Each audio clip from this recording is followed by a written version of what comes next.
મારું નામ સાચિયા કિંજલ। આજે ક્યાં આવ્યા છો બેન તમે? આજે બાબા સાહેબની 134મી જન્મ જયંતિ નિમિત્તે અમે રેલીમાં જોડાયા છીએ। ખાસ કરીને તમે તો યુવાઓ છો, તો યુવાઓને શું કહેવા માંગશો બાબા સાહેબ આંબેડકર વિશે? હું એક સ્ટુડન્ટ નાતે એવું કહેવા માંગીશ કે બાબા સાહેબ શું હતા, તેને બંધારણમાં શું કાયદા લખ્યા છે તેને આપણે ફોલો કરવા જોઈએ અને આપણને કેવા કેવા હક અપાવ્યા છે તે આપણે જાણવા જોઈએ અને બાબા સાહેબને ખૂબ જ સારી માનવા જોઈએ। આજે તમે જે બાબા સાહેબને લઈને પ્રાઉડ અનુભવો છો કે નહીં? હા, ખૂબ જ અનુભવું છું, કારણ કે એના કારણે મને સ્વતંત્ર મળ્યું છે। 14 એપ્રિલ એટલે ભારતના સંવિધાનના ઘડવૈયા ડોક્ટર ભીમરાવ બાબા સાહેબ આંબેડકરની જન્મ જયંતિ।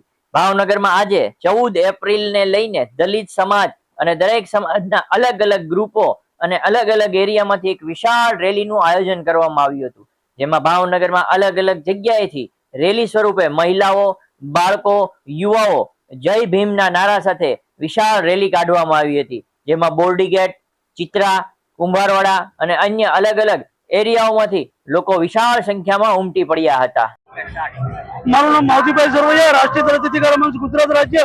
આજે બાબા સાહેબની 134મી જન્મ જયંતિ નિમિત્તે સમગ્ર જિલ્લાની અંદર આજે બાબા સાહેબનો જન્મદિવસ ઉજવાઈ રહ્યો છે, ત્યારે ભાવનગરની અંદરથી 3 ઝોનમાંથી રેલી નીકળવામાં આવી હતી। બોરડીગઢથી કાઢવામાં આવી, કુંભારવાડા અને ચિત્રાથી, અને આજે બાબા સાહેબના સર્કલમાં તમામ સમાજના લોકોએ બાબા સાહેબને પુષ્પાંજલિ કાર્યક્રમ કર્યો છે અને આ કાર્યક્રમમાં પધારેલા તમામ લોકોનું હાર્દિક સ્વાગત કર્યા છીએ।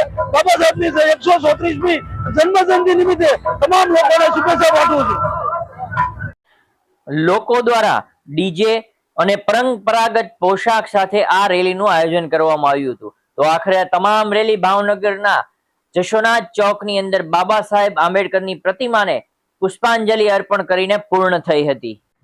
ડૉક્ટર બાબા સાહેબ આંબેડકરજી કે જેમનું આખું નામ ડૉક્ટર ભીમરાવ આંબેડકર સાહેબ છે, જેમને ભારત રત્નથી સન્માનિત કરવામાં આવેલ છે અને આપણા ભારતના જે બંધારણના નિર્માણકર્તા છે તેવા મહાન વ્યક્તિ એટલે કે ડૉક્ટર બાબા સાહેબ આંબેડકર સાહેબની આજે 134મી જન્મ જયંતિ નિમિત્તે ભાવનગર મુસ્લિમ સમાજ દ્વારા શિશિવાર સર્કલની અંદર જે બાબા સાહેબની વિશાળ રેલી ભાવનગર શહેરની અંદર જે ફરવાની છે, નીકળવાની છે, તેનું અમે ઠંડા પાણીથી અને ઠંડી કોલ્ડ ડ્રિંકથી અમે એનું સ્વાગત કરવાના છીએ અને આ બાબા સાહેબની પ્રતિમા જે ઇજ્જત અને જે તેમનું ભારતના પ્રત્યે જે માન સન્માન હતું તે કાયમ માટે જળવાઈ રહે તેના સન્માન માટે અમે આજે ભાવનગર મુસ્લિમ સમાજે શિશિવાર સર્કલની અંદર એક એમનું સ્વાગત કાર્યક્રમ રાખેલ છે।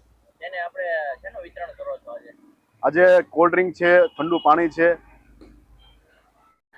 ખાસ કરીને ભાવનગરની અંદર શિશુ વિહાર સર્કલની અંદર મુસ્લિમ સમાજના આગેવાનો દ્વારા આ રેલીનું સન્માન કરીને ઠંડા પીણા પીવડાવીને સોડા, કોલ્ડ ડ્રિંક્સ પીવડાવવામાં આવ્યા હતા અને દલિત સમાજ અને તમામ સમાજે બાબા સાહેબની પ્રતિમાને પુષ્પાંજલિ અર્પણ કરી હતી।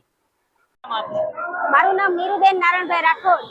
હવે તમે જે રેલીનું આયોજન કર્યું હતું ક્યાંથી કર્યું હતું? અમે વિદ્યાનગર ખાતે કર્યું હતું। કયા ગ્રુપ દ્વારા? હિમ સોશિયલ ગ્રુપ। અને અત્યારે તમે ક્યાં આવ્યા છો? અત્યારે અમે જશોનાથ સર્કલે આવ્યા છીએ, બાબા સાહેબ સ્ટેચ્યુ છે ત્યાં। અને તમારો હોદ્દો શું છે? હું ભાવનગર શહેરની સેવાદાર પ્રમુખ છું, નીરુબેન નારાયણભાઈ રાઠોડ મારું નામ। સંધિ જાગૃતિ ન્યૂઝ તંત્રી જાહિદ મદ્રા સાથે રિપોર્ટ ઇરફાન સોલંકી, ભાવનગર। મારું નામ રાઠોડ નરેશ નારાયણભાઈ, વિદ્યાનગર ગાંધી કોલોની।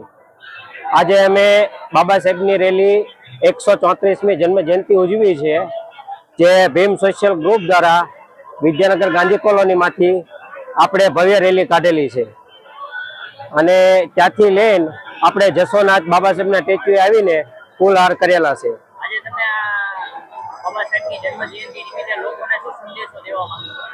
અમે બાબા સાહેબને એક જ સંદેશો દેવા માંગીએ છીએ કે શિક્ષિત બનો, સંગઠિત થાવ અને સંઘર્ષ કરો। ભણતર એક મહત્વનો વિષય છે। આપણા બધા તમામ બાળકોને ભણાવો અને એને તમામ વસ્તુની સુવિધા પાડો અને જે કોઈ વ્યક્તિને કઈ સુવિધાની જરૂર હોય એ મારો number.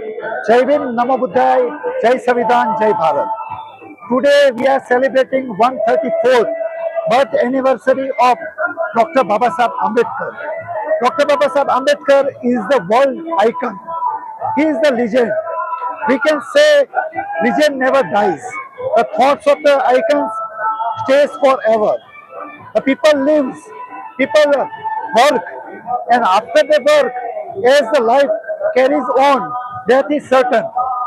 But as I will like to say to you all, to all the Dhamma workers all around the world, Dr. Babasaheb Ambedkar, who has done work for the liberation of the oppressed people, for the work of poor people, for you can see now there are a lot of students here along with us, there is youth also with us, you can see there is females, they are also working with us.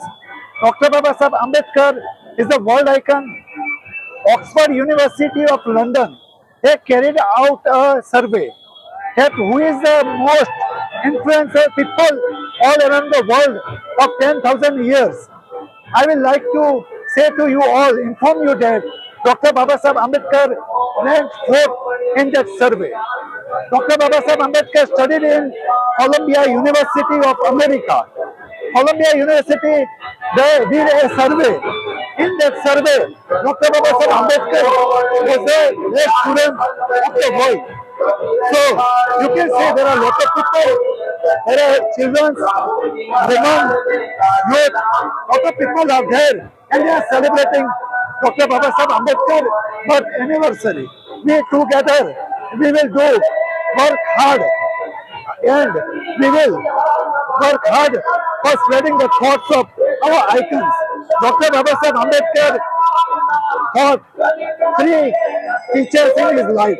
First teacher he taught was Gautam Buddha. Second teacher he taught was Saint Kabir.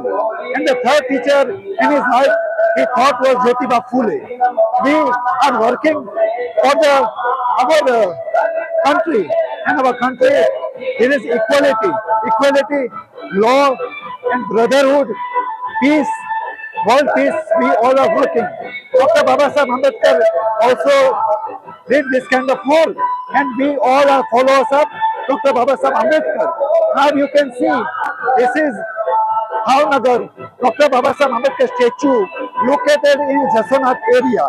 It is a very wonderful experience of thousands of people.